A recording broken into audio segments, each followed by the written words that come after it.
Hello दोस्तों, मैं आपका दोस्त आलोक चौधरी। आज आपके लिए इंग्लिश में जो सबसे ज़्यादा ज़रूरी चीज़ होती है वो लेके आया हूँ। हम सब जानते हैं कि इंग्लिश बोलने के लिए सबसे ज़्यादा हमें इंग्लिश को हिंदी में और हिंदी को इंग्लिश में बनाना आना चाहिए, जो हम सिर्फ एक ही चीज़ से सीख सकते हैं, जिसे हम कहते हैं ट्रांसलेशन। क्या कहते हैं हम? Translation.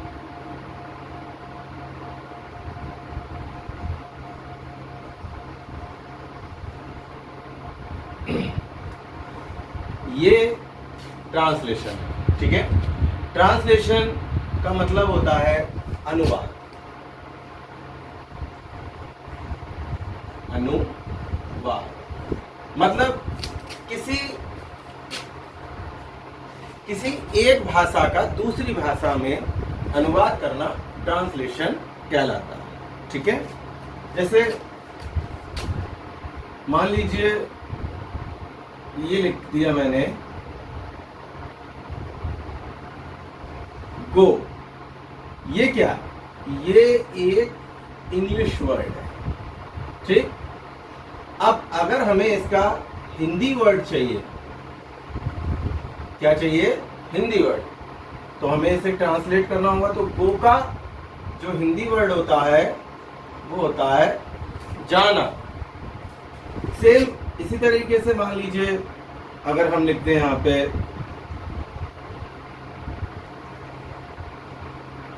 Bike.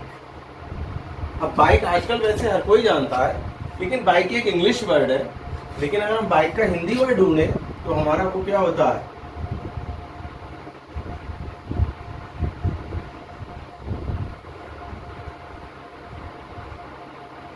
Motorcycle. Okay, motorcycle.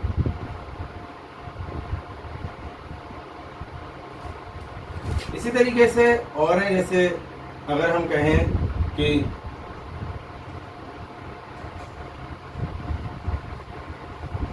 Paper. Paper paper का अगर हिंदी अनुवाद करें तो वो क्या होता है?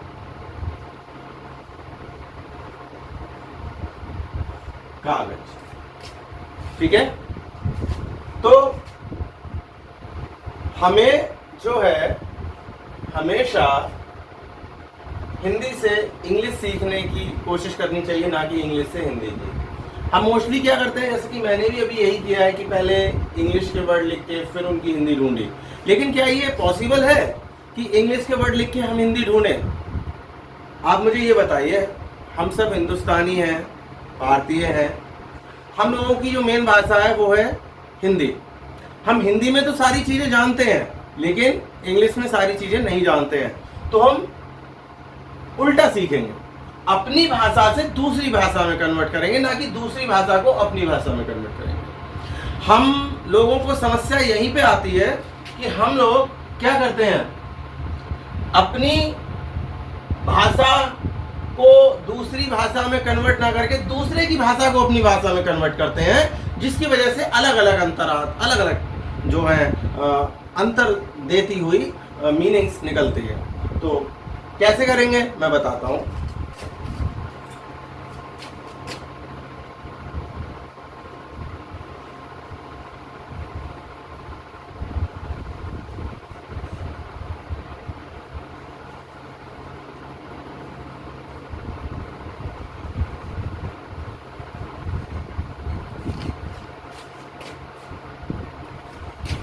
हम यहां पे लिखेंगे हिंदी और यहां पे लिखेंगे इंग्लिश।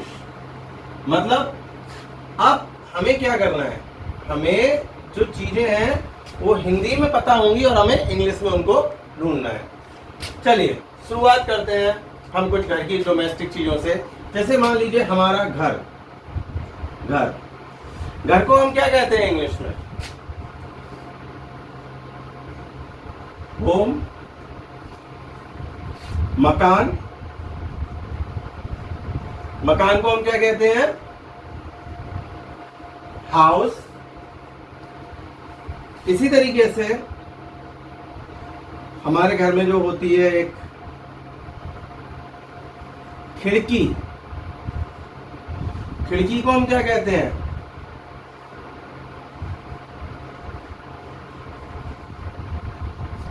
विंडो। अब जैसे छत,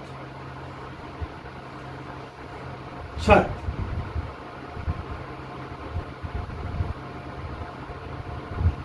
छत हमारी दो तरीके की होती है, एक ऊपरी एक निचली।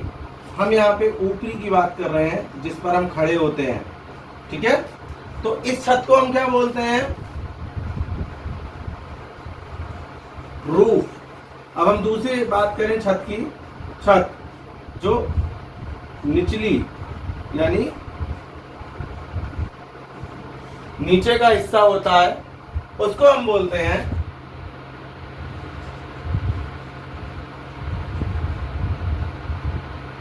सीलिंग। ओके, मैं आपको ये बताने की कोशिश नहीं कर रहा हूं कि आपको ये पता है या नहीं पता है, मैं आपको सिर्फ इतना बताने की कोशिश कर रहा हूं कि मेरा जो कॉन्सेप्ट आपको सिखाना है आज वो है ट्रांसलेशन, यानी अपनी भाषा से दूसरी भाषा में अनुवाद कैसे करते हैं। उसके लिए हमें क्या जरूरी होता है जानना? सबसे पहले अगर आप वाकई में इंग्लिश सीखना चाहते हैं तो हमारे जो आसपास की वस्तुएं हैं, चीजें हैं जिनको हम अपनी भाषा हिंदी में जानते हैं, हमें उनको अंग्रेजी में जानना होगा, उनकी जो मीनिंग है वो इंग्लिश में जाननी होगी, तब जाके हम चीजों को सीख सकते हैं।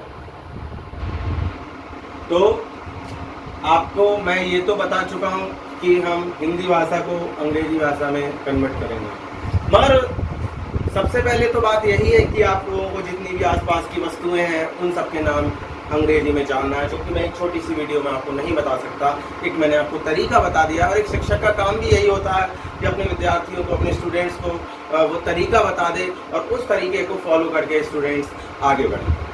तो अब जो कॉन्सेप्ट है हमारा ट्रांसलेशन का, वो मैं शुरू करता हूँ। ट्रांसलेशन में जो मेन चीज हमारी होती है वो होती है टेंस।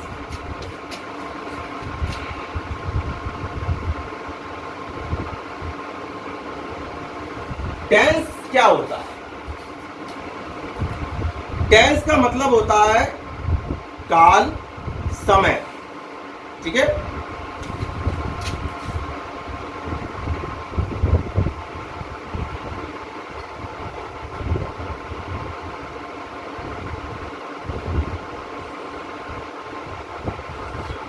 टेंस का मतलब होता है काल या समय।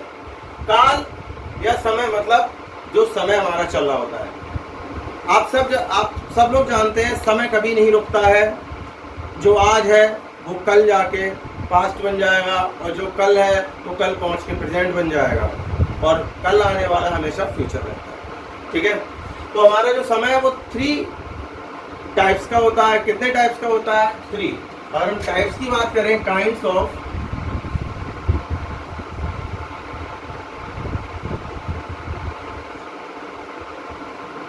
टेंस, इसका मतलब होता है कालों के प्रकार।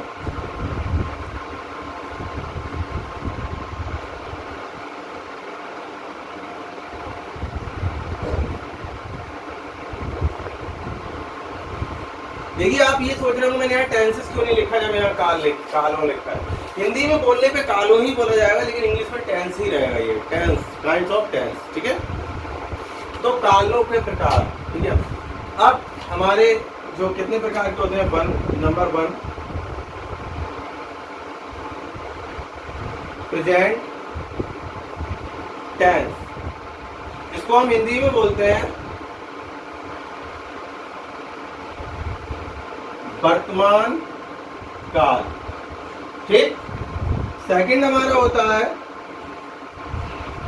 Past tense. ये साइन का मतलब आप समझ सकते हैं, सेम है जवाब, यानी जो ऊपर लिखा है वही नीचे लिखा है। इसका मतलब होता है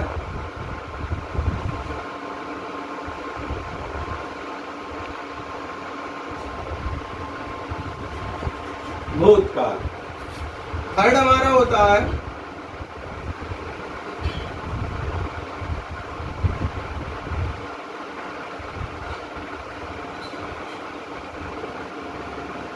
फ्यूचर टेंस, यानी कि भविष्य काल। भूतकाल जिसे हम आज बोलते हैं, सॉरी भूतकाल नहीं, वर्तमान काल यानी प्रेजेंट टेंस, थोड़ी जुबान में सुन लीजिए। वर्तमान काल जिसे हम आज बोलते हैं, भूतकाल जिसे हम बीता हुआ कल बोलते हैं, बीता हुआ कल या समय बोलते हैं, यानी बीता हुआ काल या समय हमारा भूतकाल होता है। और भविष्य काल होता है हमारा आने वाला कल या समय। ठीक है, तो ये होते हैं हमारे present tense, past tense, future tense. इनकी जरूरत क्यों पड़ती है मैं आपको बताऊं। इनकी जरूरत इसलिए पड़ती है क्योंकि हम जो भी बात बोलते हैं वो कैसे बोलते हैं कि मैंने आज ऐसा काम किया, ठीक, तो ये काम हो चुका है, भूतकाल में हो गया। या कोई हमसे पूछे हम क्या कर रहे हैं, मान लो इस समय मैं आपको पढ़ा रहा हूं, तो मैं बोलूंगा मैं पढ़ा रहा हूं, यानी इस समय कंटिन्यू है, तो ये वर्तमान काल हो गया। कोई कल के बारे में पूछे कल आप क्या करेंगे, तो मान लो मुझसे पूछे तो मैं कहूँगा कि कल भी मैं पढ़ाऊंगा, तो ये मेरा प्लान है कल का। वो अलग बात है कि कल क्या हो कोई नहीं जानता, लेकिन एक पॉसिबिलिटी होती है, इसलिए भविष्यकाल हो गया। ठीक है, 1 इसके बाद में हमारा आता है parts of tense. Parts of tense,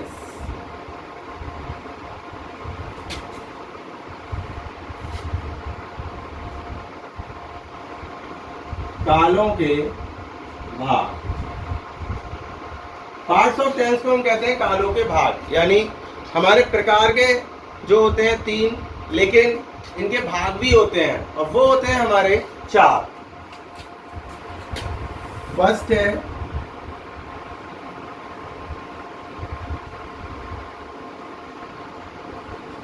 indefinite tense, जिसको हम बोलते हैं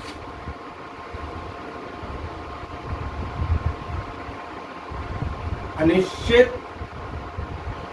काल। इंडेफिनिट टेंस इसको हम अनिश्चित काल बोलते हैं, यानी एक ऐसा काल जिसमें समय के बारे में पूरा नहीं बताया जाता है कि काम किस समय हुआ है।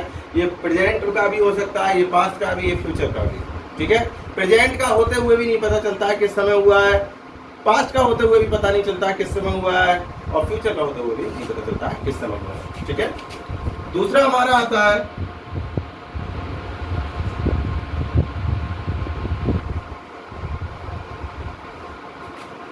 कंटिन्यूअस टेंस, जिसका मतलब होता है जारी या लगातार।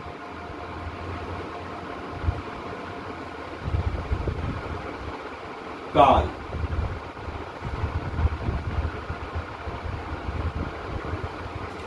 जारी या लगातार काल मतलब इस समय में क्या होता है, काम जारी होता है। जैसे मैं अभी आपसे कहूं कि मैं पढ़ा रहा हूं, तो ये कंटिन्यू होगा। ठीक, थर्ड हमारा आता है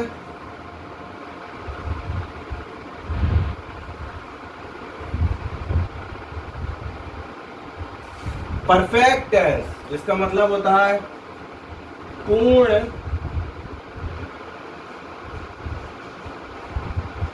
काल, यानी इसमें काम का वो हिस्सा दिखाया जाता है जो पूरा हो चुका होता है। ये वो समय है जहां पे काम पूरा हो चुका होता है। और लास्ट हमारा आता है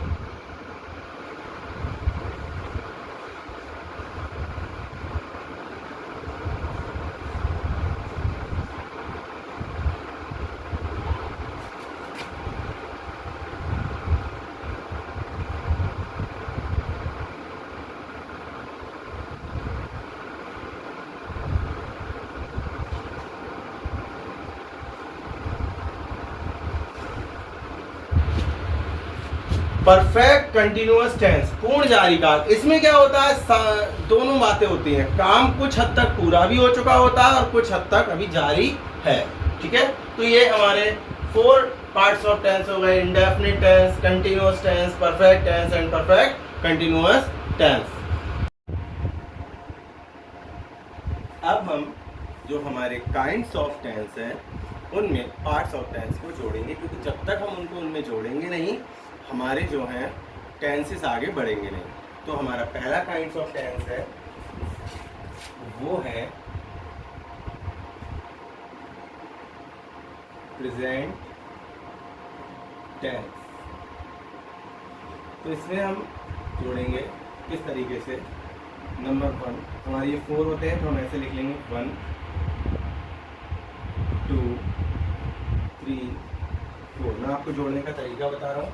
आप सबसे पहले सब में प्रेजेंट लिख लीजिए, present present present present. Okay, इसके बाद में फर्स्ट वाला लिख दीजिए। फर्स्ट आपका क्या था, इंडेफिनिट। पार्ट्स ऑफ टेंस आपका था फर्स्ट इंडेफिनिट और आगे क्या लगा हुआ था, टेंस। अब सेकंड वाला, सेकंड हमारा था कंटिन्यूअस, आगे क्या लगा हुआ था, टेंस। थर्ड परफेक्ट, आगे क्या लगा हुआ था, टेंस। फोर्थ परफेक्ट कंटिन्यूअस और आगे क्या लगा हुआ था, टेंस। तो हम इसे क्या पढ़ेंगे, present indefinite tense, present continuous tense, present perfect tense, present perfect continuous tense. इसी तरीके से हमें ये जो है वो पास्ट में जोड़ना है। देखिए मैं बहुत आसान ट्रिक बताता हूँ पास्ट में कैसे जोड़ेंगे।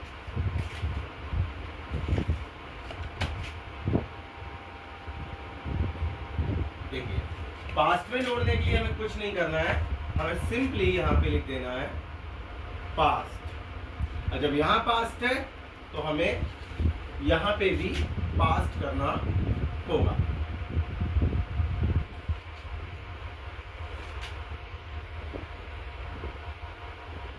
तो ये हमारा हो जाएगा past indefinite tense, past continuous tense, past perfect tense, past perfect continuous tense. इसी तरीके से हमें ये लास्ट वाला जो फ्यूचर उसमें जोड़ना है।